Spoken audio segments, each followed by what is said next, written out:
গুৱাহাটীৰ খানাপাৰাত শ্ৰী শ্ৰী ৰুদ্ৰ মহাযজ্ঞৰ আজি অন্তিমটো দিন। ৰুদ্ৰ মহাযজ্ঞৰ লগতে কামেশ্বৰী মহা আৰাধনা 9 ছেপ্টেম্বৰৰ পৰা চলি আছে। এই মহাযজ্ঞ অন্তিম দিনাও বহু ভিৰ দেখিবলৈ পোৱা গৈছে। অন্তিম দিনা বিজেপিৰ সভাপতিৰ লগতে বহু কেইগৰাকী নেতাই অংশগ্ৰহণ কৰে পূজাত। আজি পুৱা মহাযজ্ঞত অংশগ্ৰহণ কৰে বিধানসভাৰ অধ্যক্ষ গৰাকীও। এই সন্দৰ্ভত আগবঢ়াইছো আমাৰ সাংবাদিক কল্পজিৎ শইকীয়াৰ এক প্ৰতিবেদন। খানাপাৰাত চলি আছে ৰুদ্ৰ মহাযজ্ঞ আৰু আজি অন্তিমটো দিন আৰু সেই NKTVৰ দৰ্শকসকলকে দৃশ্যাংশ দেখাবলৈ চেষ্টা কৰিছো। এই মুহূৰ্তত বিভিন্ন প্ৰান্তৰ ব্যক্তিসকল আহি উপস্থিত হৈছে আৰু বিধানসভাৰ অধ্যক্ষ বিশ্বজিৎ দৈমাৰী আহি উপস্থিত হৈছে।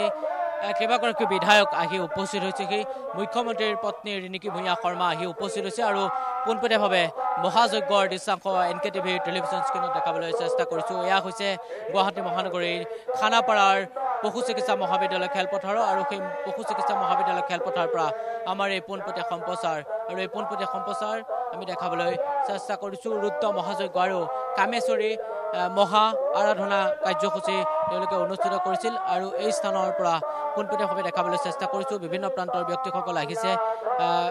কেইবাগৰাকীও অসম চৰকাৰৰ মন্ত্ৰী বিগত কেইটা দিন ধৰি আহিছে। মুখ্যমন্ত্ৰী ডক্টৰ হিমন্ত বিশ্ব শৰ্মাও এই স্থানলৈ আহিছিল।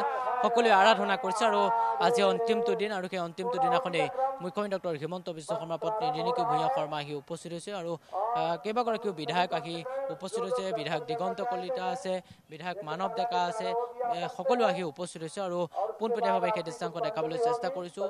তেওঁলোকে এই বৰ্ষৰ দিনটোত ভাৰতীয় জনতা পাৰ্টী এই বিশেষ কাৰ্যসূচী অনুষ্ঠিত কৰিছে। এই মহাযজ্ঞৰ দ্বাৰা যাতে সকলো ভালে থাকে, কামেশ্বৰী এই শ্ৰী শ্ৰী ৰুদ্ৰ মহাযজ্ঞ আৰু কামেশ্বৰী মহা আৰাধনাৰ যোগেদি সকলোৱে যাতে সম্প্ৰীতিৰে বাৰ্তা আনিব পাৰে, সকলো যাতে কুশলে থাকিব পাৰে, তাৰ প্ৰতি তেওঁলোকে এনেধৰণৰ যজ্ঞ অনুষ্ঠিত কৰা হৈছে। খানাপাৰাৰ পৰা আমাৰ পোনপটীয়া সম্প্ৰচাৰ, খানাপাৰাৰ পৰা সেই দৃশ্যাংশ দেখাবলৈ চেষ্টা কৰিছোঁ। বিভিন্ন প্ৰান্তৰ ব্যক্তিসকল আহিছে আৰু সকলোৱে আহি এই স্থানত ভিৰ কৰা দেখা পোৱা গৈছে।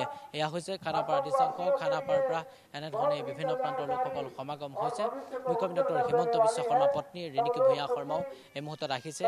ইতিমধ্যে মই কৈছোঁৱেই খানাপাৰাত বিগত বহুকেইটা দিন ধৰি অনুষ্ঠিত হৈছে। আজি অন্তিমটো দিন, অন্তিমটো দিনাখনেই বিভিন্ন প্ৰান্তৰ ব্যক্তিসকল আহিছে আৰু সেই ব্যক্তিসকলে আহি এই